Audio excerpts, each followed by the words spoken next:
산채로 칼에 몸이 찢겨 죽게 되었습니다. 저는 1498년생 어우동입니다. 지금 제 나이는 35살입니다. 저는 조선시대 한양에서 살았던 여자였습니다. 기생 출신이었고 양반 부인이 되었고 그리고 지금 형리가 칼을 갈고 있습니다. 죄목은 간통, 남편 살해 의혹, 풍기문란, 형벌은 능지처참, 몸을 조각조각 찢어 죽이는 것이죠.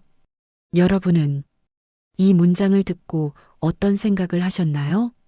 여자가 무슨 짓을 했길래? 아니면 조선시대에 그런 일이? 지금부터 제가 살았던 이야기를 들려드리겠습니다. 능지처참을 받는 여자. 그 뒤에는 어떤 이야기가 있었을까요? 욕망이 있었고, 선택이 있었고, 그리고 참을 수 없는 자유에 대한 갈증이 있었습니다. 이런 상황이 벌어진 데에는 아주 충격적인 이유가 있었습니다. 저는 23살의 양반과 결혼했습니다. 기생에서 양반 부인으로 모두가 부러워하는 신분 상승이었죠. 하지만 결혼 10년 만에 저는 조선 최악의 악녀가 되었습니다. 여러분, 이 이야기가 궁금하신가요? 그렇다면 구독 버튼과 좋아요를 눌러주세요. 제 이야기를 더 많은 사람들과 나누고 싶습니다. 그리고 댓글로 여러분의 생각을 말씀해 주세요. 이런 여자가 정말 악녀일까요? 아니면 시대가 만든 희생양일까요? 함께 생각해 봅시다. 지금부터 저 어우동이 직접 경험한 조선의 가장 검은 스캔들을 말씀드리겠습니다. 저 어우동이 양반 부인이 되기 전 저는 한양의 기생이었습니다. 1498년 저는 한양 어느 골목에서 태어났습니다. 아버지는 없었고 어머니는 기생이었습니다. 조선에서 기생의 딸은 자동으로 기생이 됩니다. 선택의 여지가 없었죠. 15살이 되던 해 저는 정식으로 기생이 되었습니다. 노래를 배우고 춤을 배우고 시를 배웠습니다. 그리고 양반들의 술자리에 나가기 시작했죠. 다행히 저는 얼굴이 괜찮았습니다. 아니, 솔직히 말하면 아름다웠습니다. 양반들은 제게 관심을 보였고 저는 그들 사이에서 유명해졌습니다. 한양에서 가장 아름다운 기생 중 하나라는 소문이 돌았죠. 하지만 아무리 유명한 기생이어도 기생은 기생이었습니다. 천민이었습니다. 그때 그 사람을 만났습니다. 1521년 제가 23이 되던 해였습니다. 그는 양반이었습니다. 이름은 기록에 남아있지 않습니다. 중급 양반, 그다지 높은 벼슬은 아니었지만 양반은 양반이었죠. 그는 40을 넘긴 나이였습니다. 저보다 20살 가까이 많았습니다. 그가 제게 청혼을 했을 때 저는 믿을 수 없었습니다. 양반이 기생에게 정식으로 혼인을 청하다니 보통은 첩으로 드리는 게 전부였습니다. 하지만 그는 달랐습니다. 아니, 사정이 있었습니다. 그는 이미 나이가 많았고 전처는 일찍 죽었고 자식도 없었습니다. 양반 집안에서 적당한 혼처를 찾기 어려웠던 것이죠. 저는 고민하지 않았습니다. 기생으로 평생을 사는 것과 양반 부인이 되는 것, 선택은 명확했습니다. 1521년 가을, 저는 그와 혼인했습니다. 기생 어우동은 사라지고 양반 부인 어우동이 탄생한 것입니다. 처음 몇 달은 꿈 같았습니다. 양반가의 안채에서 살았고 하인들이 시중을 들었고 비단옷을 입었습니다. 동네 사람들은 제게 존댓말을 했습니다. 불과 몇 달 전만 해도 저를 함부로 대하던 사람들이었죠. 신분이 사람을 대하는 태도를 완전히 바꿔놓았습니다. 하지만 곧 현실을 깨달았습니다. 남편은 늙었습니다. 20살 연상이라는 것은 겉으로 보는 것보다 훨씬 큰 차이였습니다. 그는 밤에 일찍 잠들었고 대화는 지루했고 삶은 단조로웠습니다. 양반가의 규율은 엄격했습니다. 기생 시절의 자유로움은 사라졌습니다. 안채 밖으로 나가는 것도 눈치를 봐야 했죠. 1년이 지나고 2년이 지났습니다. 아이는 생기지 않았습니다. 남편은 점점 늙어갔고 저는 여전히 젊었습니다. 25살이었습니다. 거울을 볼 때마다 생각했습니다. 이게 내가 원했던 삶인가? 양반 부인이라는 신분은 얻었지만 그 대가로 잃은 것이 너무 많았습니다. 그때였습니다. 연산군 10년 1504년경이었습니다. 한양의 분위기가 이상해지기 시작했습니다. 연산군이 점점 폭군으로 변해가고 있었습니다. 갑자사화가 일어나 수많은 사람들이 죽었고 궁궐에서는 매일 밤 흥청들과 연회가 벌어졌습니다. 세상이 무너지고 있었습니다. 혼란 속에서 사람들은 변했습니다. 규율이 느슨해졌고 감시가 약해졌습니다. 양반들도 방탕해졌습니다. 저는 그 틈을 보았습니다. 어쩌면 이것이 제가 살아갈 방법일지도 모른다고 생각했습니다. 그리고 그 남자를 만났습니다. 이름은 기억나지 않습니다. 중요하지 않았으니까요. 20대 후반의 젊은 양반이었습니다. 남편의 지인이었습니다. 그가 우리 집에 놀러 왔을 때 우리의 눈이 마주쳤습니다. 그 순간 저는 알았습니다. 제 안에 잠들어 있던 무언가가 깨어나고 있다는 것을요. 첫 번째 남자와의 일은 우연처럼 시작되었습니다. 1505년 봄이었습니다. 남편은 관아에 볼 일이 있다며 나가셨고 저는 혼자 안채에 있었습니다. 그때 그 남자가 찾아왔습니다. 남편을 만나러 왔다가 남편이 없다는 말을 듣고도 돌아가지 않았죠. 차 한 잔 대접해 달라고 했습니다. 저는 차를 내왔습니다. 그리고 앉아서 이야기를 나눴습니다. 처음에는 날씨 이야기, 한양의 소문 같은 것들이었습니다. 하지만 점점 대화는 깊어졌고 시선은 길어졌습니다. 그가 제 손을 잡았을 때 저는 뿌리치지 않았습니다. 그날 이후 모든 것이 달라졌습니다. 저는 선을 넘었습니다. 양반 부인으로서 절대 해서는 안 될 일을 한 것입니다. 죄책감이 있었을까요? 솔직히 말하면 별로 없었습니다. 오히려 살아있다는 느낌이 들었습니다. 3년 동안 죽어있던 제가 다시 숨을 쉬기 시작한 것 같았습니다. 그 남자는 한 달에 2~3번 우리 집에 왔습니다. 남편이 없는 시간을 골라서요. 하인들은 눈치챘을까요? 아마도요. 하지만 아무도 입 밖에 내지 않았습니다. 저는 집안의 안주인이었고 그들은 저를 거스를 수 없었으니까요. 6개월쯤 지났을 때 저는 더 대담해졌습니다. 한 남자로는 충분하지 않았습니다. 아니, 정확히는 그 남자가 시들해졌습니다. 처음에 긴장감이 사라지자 그것도 지루해졌던 것입니다. 저는 새로운 자극을 원했습니다. 두 번째 남자는 남편의 먼 친척이었습니다. 30 초반의 한량이었죠. 그는 더 젊었고 더 대담했습니다. 저는 두 남자를 동시에 만나기 시작했습니다. 한 명은 초하루에, 다른 한 명은 보름에. 정확하게 계산했습니다. 이상한 일이었습니다. 죄를 지을수록 저는 더 자유로워졌습니다. 양반 부인이라는 틀에서 벗어나고 있었습니다. 누군가는 이것을 타락이라고 부를지도 모릅니다. 하지만 저에게는 해방이었습니다. 1506년 연산군이 폐위되었습니다. 중종 반정이 일어난 것입니다. 한양은 한동안 혼란스러웠습니다. 하지만 혼란은 제게 기회였습니다. 사람들이 서로를 감시할 여유가 없었으니까요. 저는 그 틈에서 더욱 자유롭게 움직였습니다. 남편은 눈치채지 못했습니다. 아니, 눈치채지 못하는 척했을 수도 있습니다. 그는 이미 늙었고 기력이 없었고 저와의 관계에 관심이 없어 보였습니다.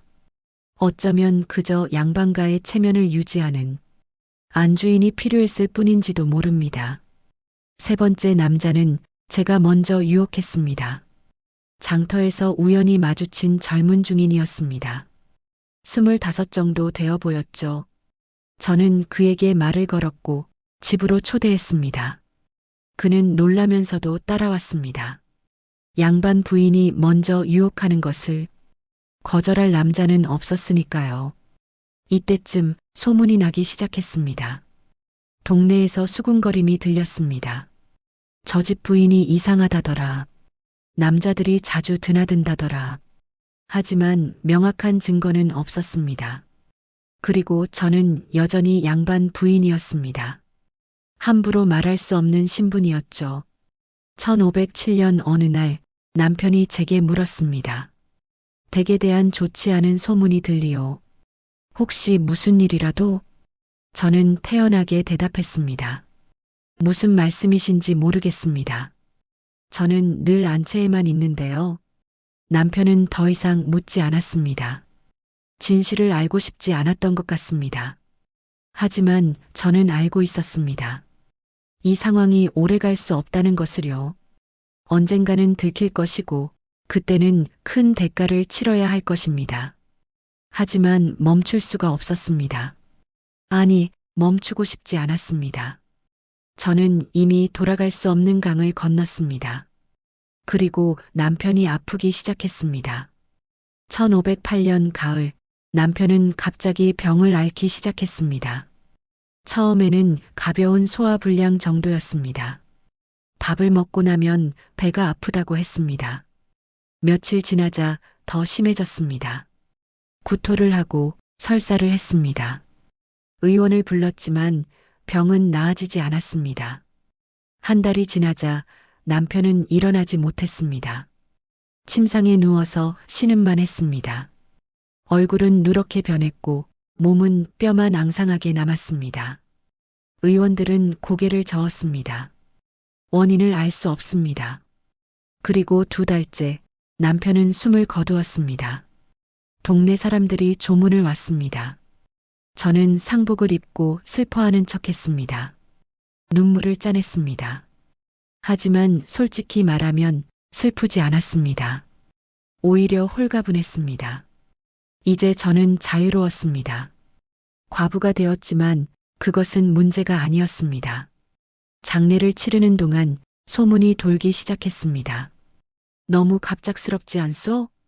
병의 증상이 이상하다던데? 독살 의혹이었습니다. 사람들은 제게 의심의 눈초리를 보냈습니다. 하지만 증거는 없었습니다. 사실 저는 남편을 독살하지 않았습니다. 정말입니다. 남편은 그냥 늙고 병들어 죽었을 뿐입니다. 하지만 아무도 믿지 않았습니다. 제 평소 행실이 의심을 샀던 것입니다. 장례가 끝나고 저는 혼자가 되었습니다.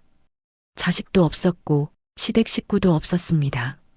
집과 약간의 재산이 제게 남았습니다. 법적으로 저는 자유로운 과부였습니다. 한 달쯤 지나자 저는 예전의 생활로 돌아갔습니다. 아니, 더 대담해졌습니다. 이제는 숨길 필요가 없었습니다. 남편이라는 장애물이 사라졌으니까요. 남자들을 집으로 불렀습니다. 대놓고요. 처음에는 예전에 만나던 남자들이었습니다. 하지만 곧 새로운 남자들이 생겼습니다. 한양의 젊은 양반들, 중인들, 심지어 부유한 상인들까지. 제 집은 사랑방처럼 변했습니다. 남자들이 드나들었고 술을 마셨고 밤을 보냈습니다. 그리고 저는 깨달았습니다. 제 아름다움이 돈이 될 수 있다는 것을요. 남자들은 제게 선물을 가져왔습니다. 비단, 은전, 장신구들. 처음에는 순수한 호의였을지도 모릅니다. 하지만 점차 그것은 거래가 되었습니다. 1509년쯤 저는 사실상 고급 매춘을 하고 있었습니다. 양반 신분이면서도요. 이것은 당시 조선 사회에서 상상할 수 없는 일이었습니다. 기생도 아니고 천민도 아닌 양반 부인이 돈을 받고 몸을 파는 것이었으니까요. 소문은 더욱 커졌습니다. 이제는 동네 사람들뿐 아니라 한양 전체가 알게 되었습니다.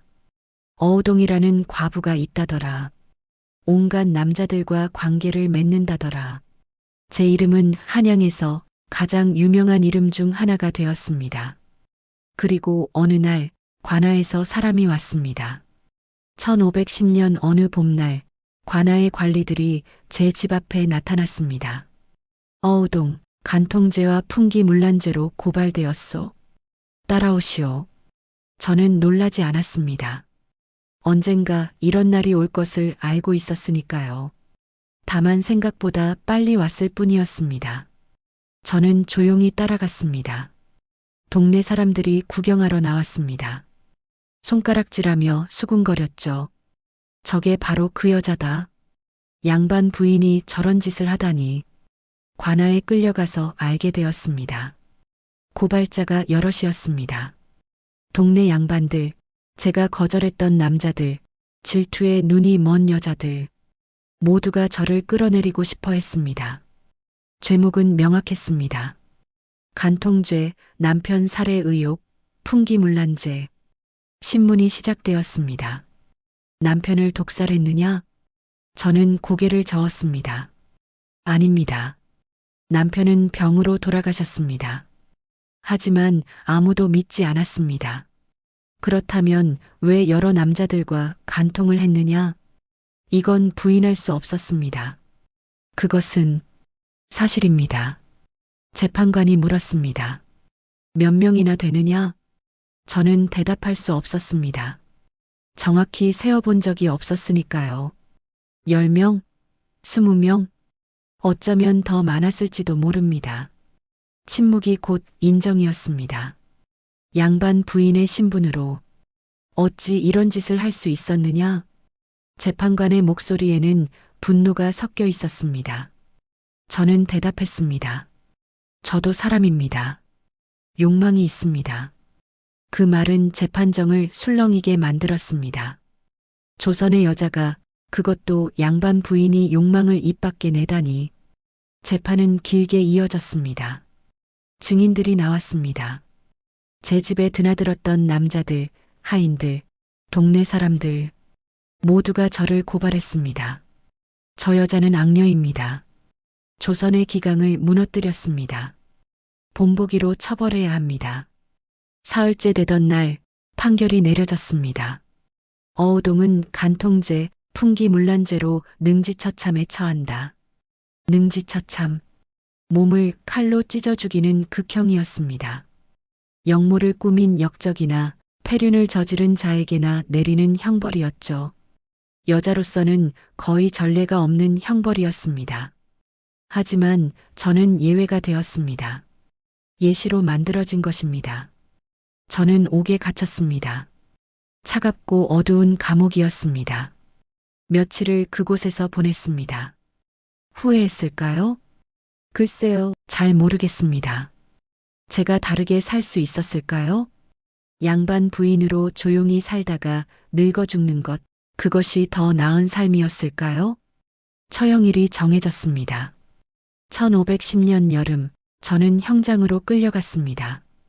구경꾼들이 몰려들었습니다. 수백 명이었습니다. 모두 조선 최악의 악녀를 보러 온 것이었죠. 저는 그들의 시선을 받으며 형장 가운데로 걸어갔습니다. 형리가 칼을 들었습니다. 저는 눈을 감았습니다. 마지막 순간 저는 무엇을 생각했을까요? 후회? 분노? 슬픔? 아니면 그저 끝이라는 안도감? 알 수 없습니다. 왜냐하면 그때 모든 것이 끝났으니까요. 1510년 여름, 저 어우동은 한양 저작거리 형장에서 능지처참을 당했습니다. 구경꾼들은 수백 명이었습니다.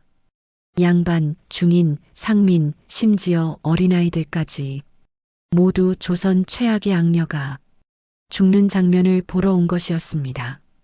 형리의 칼이 제 몸을 찢을 때 사람들은 환호했습니다. 저것 봐라. 저게 간통한 년의 최후다. 하늘이 벌을 내렸다. 제 시신은 여러 조각으로 나뉘어 한양 곳곳에 걸렸습니다. 경고였습니다. 다른 여자들에게 보내는 메시지였죠. 감히 정절을 어기면 이렇게 된다. 처형 이후 제 이야기는 한양 전체로 퍼져나갔습니다.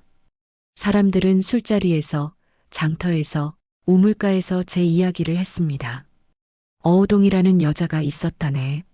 남편 죽이고 남자들과. 이야기는 점점 과장되었습니다. 실제보다 더 악독하게, 더 음란하게 꾸며졌습니다. 조정에서는 제 사건을 교훈으로 삼았습니다. 대신들이 상소를 올렸습니다. 여자들의 정절 교육을 더욱 강화해야 합니다. 연려문을 더 많이 세워야 합니다. 과부의 행실을 감시해야 합니다. 제 죽음이 여성 통제의 명분이 된 것입니다.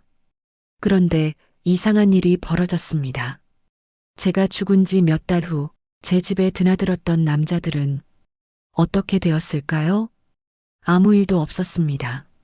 그들 중 일부는 저와의 관계를 자랑스럽게 떠벌리기까지 했습니다. 나도 어우동을 알았지. 마치 무용담처럼요. 처벌받은 남자는 단 한 명도 없었습니다. 간통은 두 사람이 하는 것인데 죽은 것은 저 혼자였습니다. 남자들은 그저 유혹당한 피해자로 취급되었습니다. 어우동이라는 요부에게 홀렸을 뿐이라고요. 제가 죽고 몇 년 후 비슷한 사건이 또 일어났습니다. 다른 과부가 간통죄로 고발된 것입니다. 하지만 그녀는 태형만 받고 풀려났습니다. 왜일까요? 그녀는 양반가 출신이 아니었고 기생 출신도 아니었기 때문입니다. 저만 유독 가혹한 처벌을 받은 이유가 있었던 것입니다. 저는 상징이 되어야 했습니다. 기생 출신이 양반 부인이 되어 신분을 넘보면 이렇게 된다는 경고, 여자가 감히 욕망을 드러내면 이렇게 된다는 본보기. 제 죽음은 개인의 죄에 대한 처벌이 아니었습니다. 체제를 위협하는 모든 것에 대한 응징이었습니다. 야사에는 제 이야기가 더 과장되어 기록되었습니다. 남편을 독살했다는 확실한 증거가 있다고, 왕실 인물과도 관계를 맺었다고, 요술을 부려 남자들을 홀렸다고.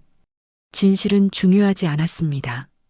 악녀의 이야기는 더 자극적일수록 좋았으니까요. 하지만 어쩌면 사람들은 알고 있었을지도 모릅니다. 제가 정말로 그렇게 악독한 여자가 아니라는 것을요. 단지 살고 싶은 대로 살았던 여자라는 것을요. 그래서 더 무서웠을지도 모릅니다. 누군가 그 틀을 깨버린다는 것이요. 제 이름 어우동은 조선 500년 내내 악녀의 대명사로 남았습니다. 저 어우동의 이야기를 마치며 여러분께 묻고 싶습니다. 제 이야기는 500년 전에 끝났지만 질문은 여전히 남아 있습니다. 저는 정말 악녀였을까요? 죽어 마땅한 죄인이었을까요? 조선은 저를 악녀로 만들었습니다. 하지만 생각해 보십시오. 제가 만약 남자였다면 어땠을까요? 여러 여자와 관계를 맺고 자유롭게 살았어도 누구도 문제 삼지 않았을 것입니다. 하지만 저는 여자였고 그것이 제 죄였습니다. 저는 욕망을 숨기지 않았고 정해진 틀을 벗어났고 제가 원하는 대로 살았습니다. 그것이 능지처참을 받아야 할 만큼 큰 죄였을까요? 여러분, 이 영상이 도움이 되셨나요? 그렇다면 구독과 좋아요를 눌러주세요. 역사 속에 묻힌 이야기들을 더 많은 분들과 나누고 싶습니다. 그리고 댓글로 여러분의 생각을 들려주세요. 어우동은 악녀였을까요? 희생양이었을까요? 만약 여러분이 그 시대를 살았다면 어떤 선택을 하셨을까요? 역사는 끝난 이야기가 아닙니다. 우리가 어떻게 해석하느냐에 따라 계속 살아 숨쉽니다. 500년 전 한양에서 자유를 원했다는 이유로 죽어야 했던 한 여자가 있었다는 것을 기억해 주세요. 감사합니다.